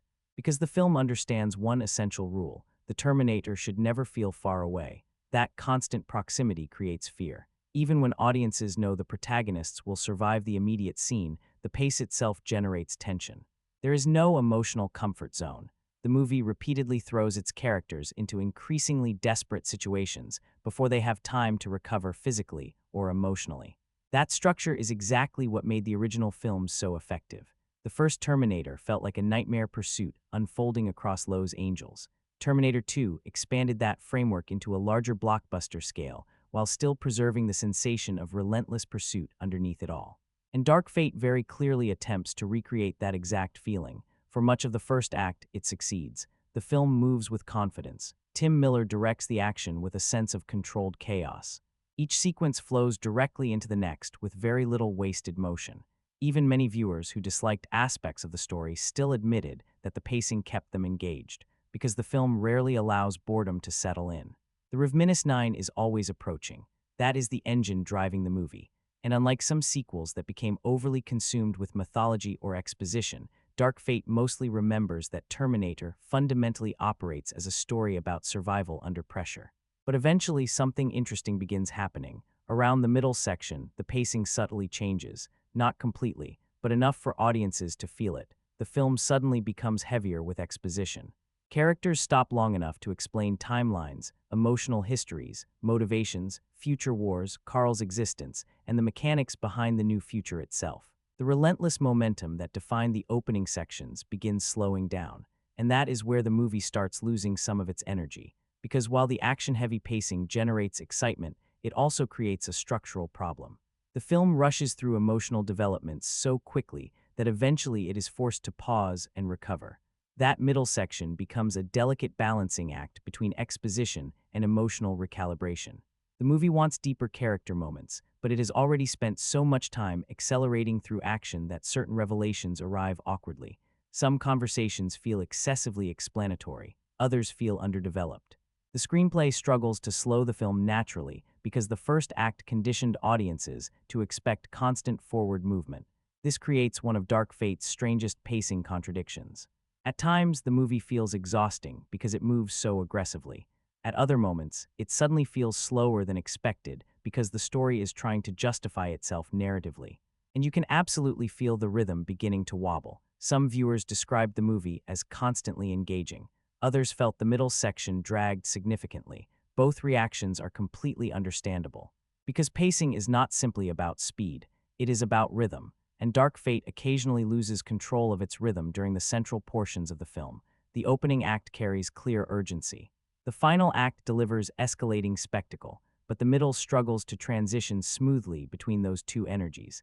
This becomes especially noticeable once Carl enters the story. Emotionally, Carl introduces genuinely fascinating themes involving machine evolution, identity, conscience, and adaptation. But structurally, his introduction changes the movie's momentum significantly. Suddenly, the film pauses its pursuit structure to explain how this Terminator survived, why he developed human behavior, and what role he now occupies in the story. For some viewers, those slower scenes added emotional depth. For others, they disrupted the adrenaline the film had spent so carefully building. And then comes the third act. The movie accelerates again with overwhelming force. Explosions return, vehicles collapse, aircraft crash. Industrial destruction dominates the screen. The pacing shifts away from thriller momentum and fully embraces blockbuster escalation. And this is where Dark Fate becomes simultaneously exciting and exhausting. Because once the movie re-enters non-stop action mode, it rarely slows down long enough to rebuild tension organically. The film constantly tries to surpass itself visually. Every sequence becomes larger, louder, faster, and more destructive than the last. That absolutely creates spectacle, but it can also create fatigue, especially because portions of the later action begin losing physical believability. Characters survive increasingly extreme situations. Visual effects begin overwhelming certain sequences. The danger starts feeling less intimate and more mechanical.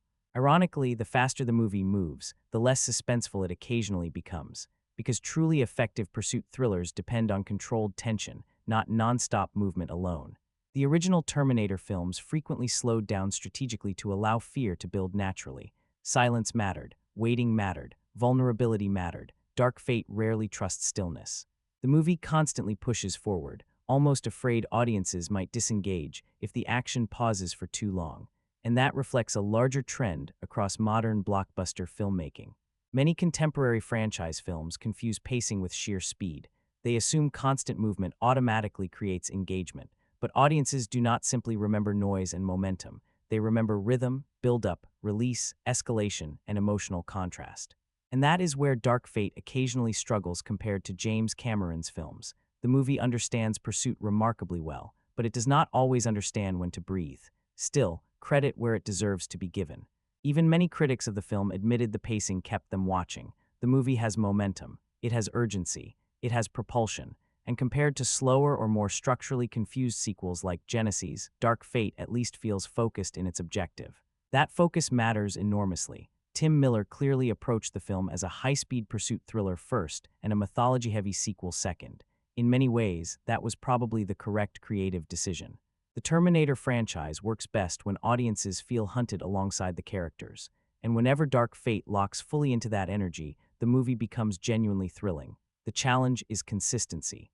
The pacing is strongest when the action feels grounded, immediate, and physically dangerous. It weakens when exposition interrupts momentum too abruptly, and it becomes overwhelming when spectacle entirely replaces tension. That creates a film with a very unusual rhythm curve, an explosive beginning, an uneven middle, an overloaded finale, yet somehow still consistently entertaining through most of its runtime. And perhaps that is because the pursuit structure itself remains so fundamentally powerful. Even after decades of sequels, there is still something deeply primal about watching an unstoppable machine relentlessly pursue vulnerable human beings through collapsing environments. That formula still generates cinematic energy almost automatically, which is simultaneously the franchise's greatest strength and its greatest limitation, because Dark Fate ultimately proves two things simultaneously. The classic Terminator pursuit structure still works remarkably well, but the franchise also depends on that structure so heavily that it struggles to evolve beyond it. The machine continues moving, the audience continues running, and the film never fully pauses long enough to ask whether this endless pursuit is still leading somewhere genuinely new. If there is one thing Terminator, Dark Fate absolutely refuses to do, it is remain still. This movie attacks the screen with relentless momentum. Explosions, high-speed pursuits, metal tearing apart, bodies crashing through walls, engines roaring, machines relentlessly advancing through factories, highways, aircraft, detention centers, and collapsing industrial environments. And whether audiences admired the film or rejected it entirely, one thing became impossible to ignore. Dark Fate commits fully to spectacle. Because from its opening moments, the movie clearly understands what Terminator action is supposed to feel like. Not polished superhero combat, not stylized martial arts choreography, not comic book fantasy. Terminator action works best when it feels desperate, heavy, brutal, like survival under impossible pressure. And for large sections of the runtime, Dark Fate genuinely recaptures that energy. The opening action sequences establish the film's intentions immediately. The moment the Revenant 9 arrives, the movie launches directly into relentless pursuit mode. The factory sequence erupts into chaos almost instantly. Machines tear through industrial environments. Human bodies are thrown violently across metal surfaces. Every movement feels aggressive and urgent. And most importantly, the threat feels close. That is the critical difference between effective Terminator action and empty blockbuster noise. The strongest action sequences in this franchise always carry fear underneath them. Audiences should feel as though the characters are barely surviving every encounter. The Terminator should not simply function as an antagonist. It should feel like inevitability moving steadily toward them. Dark Fate understands that during its strongest moments. The highway pursuit sequence especially captures the classic energy of the franchise. Vehicles collide with shocking force. The Revenant 9 moves with terrifying efficiency. Grace physically exhausts herself trying to keep Danny alive. Sarah Connor enters the chaos like a veteran who has spent decades fighting a war nobody else truly understands anymore. Everything feels fast, aggressive, unstable. And Tim Miller deserves genuine credit for that execution. His direction keeps the action visually readable while still maintaining intensity. The camera usually understands where danger is originating from, and the sequences rarely collapse into complete visual confusion. Compared to many modern blockbusters, where action dissolves into weightless digital spectacle, Dark Fate often gives its sequences genuine physical impact. The film also makes intelligent use of its R rating, and this matters far more than many people realize. The original Terminator films were intense because the violence reinforced the horror of the machines themselves. These were not cartoon antagonists, they were execution systems. Every injury, every collision, every broken bone reminded audiences how fragile human beings were compared to the unstoppable technology pursuing them. Dark Fate restores some of that intensity. The Rev-9 does not fight like a superhero. It attacks like a predator, cold, efficient, direct, and Gabriel Luna's restrained performance significantly strengthens the action because the machine never feels emotionally reactive during combat. It simply advances, constantly. That relentless pressure elevates even familiar action setups. And honestly, the film's first half may contain some of the strongest action choreography the franchise has delivered since Terminator 2. The fights feel sharp, the movement feels aggressive, the pacing escalates naturally, and the combination of practical stunt work and visual effects frequently creates a convincing sense of physical danger. But eventually, the other side of the conversation emerges, because over time, Dark Fate begins pushing spectacle beyond its emotional limits. This is where audience reactions become far more divided. At first, the movie balances grounded intensity and blockbuster scale surprisingly well. But as the film grows larger, the action gradually crosses the line from thrilling into excessive. The cargo plane sequence becomes the clearest example. Visually, it is enormous, chaotic, technically ambitious, a complete sensory overload of destruction. But emotionally, this is where the movie begins losing tension. Because once human characters start surviving impacts, explosions, crashes, and falls that should realistically be fatal, the action stops feeling dangerous and begins feeling invulnerable. And for Terminator specifically, that becomes a major issue. The earlier films succeeded because the humans felt breakable. Sarah Connor survived through desperation. Kyle Reese survived through endurance and fear. Even the Protector T-800 in Terminator 2 visibly accumulated damage over time. Pain mattered, weight mattered, consequences mattered. In Dark Fate, several later sequences begin treating characters almost like superheroes. The scale becomes so excessive that audiences start admiring the visuals more than fearing for the characters themselves. Ironically, the larger the spectacle becomes, the smaller the emotional danger begins to feel. And you can actually sense the film constantly chasing escalation. Every action sequence must surpass the previous one. The explosions grow larger, the destruction becomes louder, the movement accelerates further. The environments become increasingly extreme. By the final act, the movie is operating at full blockbuster overload. Now, to be fair, many audiences genuinely love this approach. For viewers seeking pure adrenaline-driven entertainment, Dark Fate absolutely delivers. The film rarely slows down, and in theatrical environments, especially on large format screens, several sequences feel genuinely overwhelming in the best possible way. There is a certain old-school action sincerity to the experience. The movie wants to entertain first, and it commits fully to that mission. But for other viewers, the escalation eventually became exhausting. Because spectacle alone is never enough. Action sequences require rhythm, they require build-up, they require silence, vulnerability, and emotional recovery between moments of destruction. That is something James Cameron mastered in the earlier films. He understood that suspense often matters more than scale. The image of a Terminator slowly walking down a hallway could feel more terrifying than an entire digital war zone. Dark Fate occasionally forgets that principle. The film keeps becoming faster and louder, but not always more emotionally effective. Another issue emerges through visual clarity during certain sequences. Some fights are framed too tightly, others depend heavily on dark lighting and digital imagery. Slow motion appears more frequently than necessary, and while the visual effects are technically impressive, they occasionally become so dominant that the sense of physical realism begins slipping away. That creates a strange contradiction. The action feels impressive, but not always memorable. You remember the energy more than the individual moments themselves. Still, one thing the movie absolutely succeeds at is maintaining momentum. There are very few genuinely dull stretches. Even many critics who disliked the story admitted the action kept them engaged. The pursuit structure gives the movie propulsion almost automatically. The Rev-9 remains a constant threat. The protagonists are always moving. The environments continuously collapse around them. The film understands that Terminator action is not fundamentally about stylish victory. It is about surviving a few more minutes, and that survival energy gives Dark Fate its strongest identity. The action also reflects the broader evolution of the franchise itself in fascinating ways. The original Terminator felt almost like science fiction horror. Terminator 2 expanded into emotionally driven action-adventure. Dark Fate evolves into something closer to modern blockbuster warfare, larger, faster, more chaotic, and more physically impossible. That evolution brings both strengths and weaknesses. The scale is undeniably exciting, but some of the intimacy disappears along the way. And perhaps the most fascinating aspect of all is that the action itself becomes symbolic of the franchise's larger creative struggle. The movie constantly escalates because it feels pressured to compete with its own legacy. It cannot simply deliver another pursuit sequence. It needs a larger pursuit sequence. It cannot simply destroy a truck.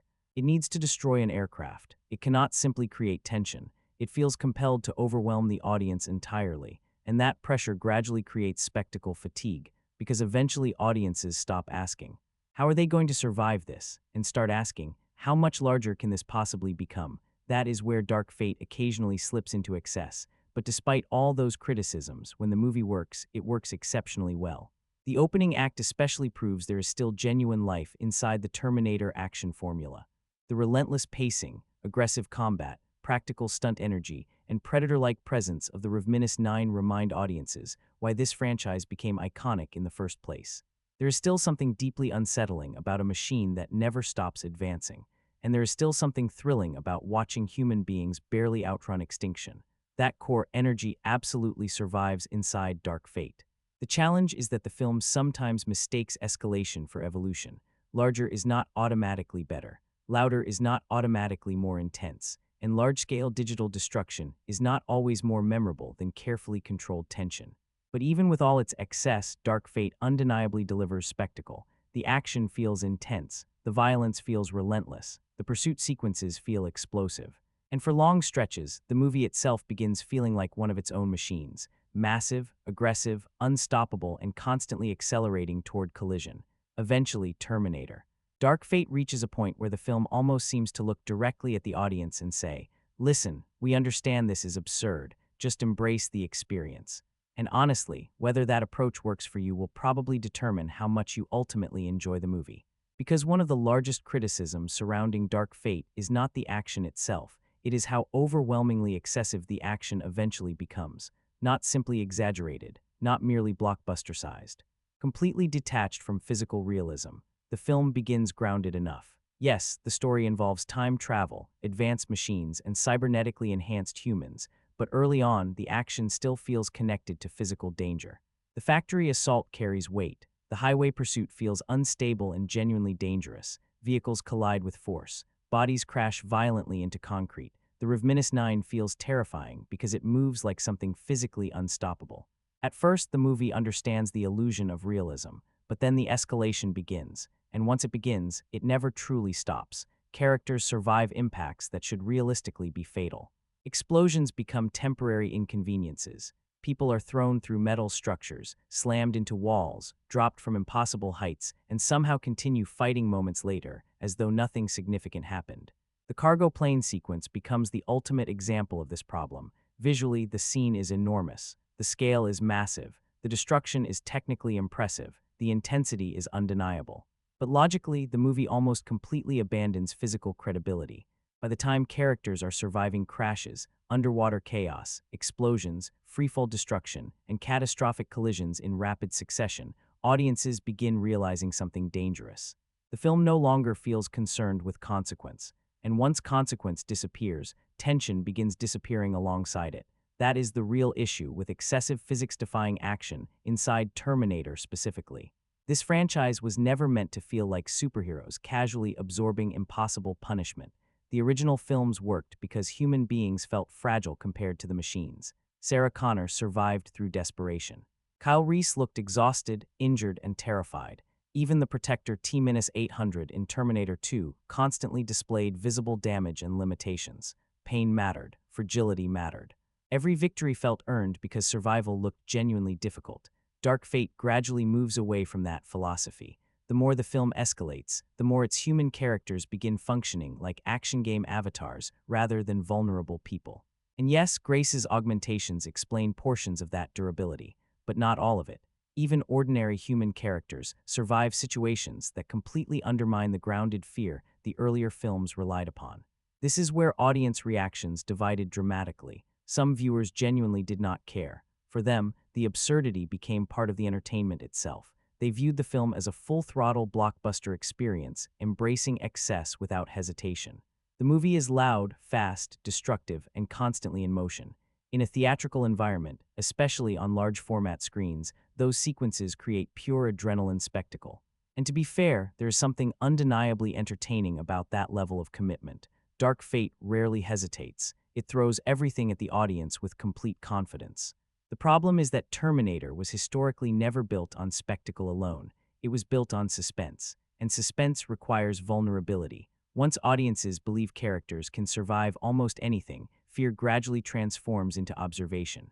Instead of worrying about survival, viewers begin sitting back and mechanically watching destruction unfold. The action becomes visually impressive, but emotionally distant. That is exactly what happens during portions of Dark Fate's later sequences. The film constantly tries to surpass itself visually. Larger crashes, larger explosions, larger destruction. But emotionally, the stakes begin shrinking because nothing seems capable of permanently damaging the heroes anymore. And ironically, this reflects a very modern blockbuster problem. Contemporary Hollywood frequently mistakes escalation for intensity. Many filmmakers assume that increasing scale automatically increases excitement. But the greatest action sequences in cinema are rarely remembered simply because they were enormous. They are remembered because they felt dangerous. Think about the police station assault in the original Terminator. Think about the hospital escape in Terminator 2. Think about the steel mill finale. Those scenes became iconic not because they ignored physics, but because they respected physical tension enough that audiences emotionally believed characters could be lost at any moment. Dark Fate occasionally loses that emotional realism, and once that happens, the movie begins drifting closer toward comic book logic than science fiction horror. Some fans defended this by saying, "Come on, it's a Terminator movie." Realism was never the point, and they are partially correct. No Terminator film has ever been scientifically realistic. Time travel alone eliminates that argument immediately, but realism and believability are not the same thing. Science fiction can be impossible while still feeling emotionally believable within its own rules. That internal consistency matters enormously. The earlier films balanced fantasy and physicality carefully. Even the most advanced machines still felt heavy, mechanical, and grounded in believable danger. Dark Fate moves closer toward pure blockbuster abstraction. The laws of physics begin bending whenever the action requires another escalation. And once audiences recognize that pattern, the action can begin feeling repetitive instead of suspenseful. Because viewers gradually understand the movie's true rule: everyone survives until the screenplay decides otherwise. And that predictability weakens emotional impact. Still, there is another side to this conversation that makes Dark Fate genuinely fascinating. The film almost seems aware of its own absurdity. It understands how excessive certain sequences are, but instead of apologizing for them, it leans even further into the chaos. Another escalation. And eventually, the emotional and philosophical material starts feeling compressed underneath the spectacle. Still, credit where it is due. Dark Fate restored dignity to the franchise in several important ways. Sarah Connor mattered again. The machines became frightening again. The action regained brutality and urgency. The tone recovered seriousness. The apocalypse felt dangerous. After years of tonal confusion and timeline chaos, those corrections mattered enormously. And honestly, Linda Hamilton alone gives the movie emotional legitimacy many sequels never achieved. Every scene with Sarah Connor reminds audiences what Terminator used to feel like emotionally. The trauma, the paranoia, the exhaustion, the survival instinct, that humanity grounds the film repeatedly. Grace also deserves enormous credit for helping the franchise feel alive again. Mackenzie Davis creates one of the strongest new characters introduced since Titwo: the vulnerability, the physical desperation, the emotional sincerity. Grace feels necessary rather than manufactured. That matters in a legacy sequel. Even the Rev-9 succeeds more than expected because the movie restores one crucial franchise element: relentlessness. The machine never stops coming. That fear survives in Dark Fate. And honestly, maybe that is why the movie remains more respected now than some earlier sequels despite all its flaws. Because beneath the repetition and nostalgia, audiences could still feel real effort, real sincerity, real understanding of the franchise's emotional DNA. This was not a cynical parody, not a careless reboot, not a movie embarrassed by Terminator. Dark Fate genuinely wanted to reconnect with what made the series powerful originally, and in many ways it succeeded, just not enough to fully escape the shadow of the past. Now perhaps the saddest thing about Dark Fate is that it unintentionally becomes a movie about its own existence. Think about it. The film argues humanity keeps recreating the same apocalypse repeatedly because it cannot escape its own behavioral patterns. That is exactly what the Terminator franchise itself keeps doing creatively. Rebooting, resetting timelines, rebuilding the same war, recreating the same emotional structures, different saviors, different machines, different futures. Same cycle, the franchise itself behaves like a loop trapped inside its own programming. That almost feels poetic. The machines repeat commands. The franchise repeats mythology. Both keep chasing outcomes already written into their structure. And maybe that is why Dark Fate feels strangely melancholic underneath all the spectacle. The movie understands the cycle. It knows audiences have seen these patterns before. Sarah Connor herself practically moves through the story exhausted by repetition. Machines arrive again. Another future war begins again. Another savior emerges again. Humanity repeats itself again. That exhaustion becomes emotional texture throughout the film. And honestly, that may be Dark Fate's most unexpectedly honest quality. The movie never fully convinces itself the cycle can truly end. Not narratively, not philosophically, not even as a franchise. Still, despite everything, Dark Fate remains watchable, entertaining, emotionally sincere, sometimes genuinely thrilling. It contains strong performances, aggressive action, compelling themes, and flashes of the old Terminator magic audiences had missed for years.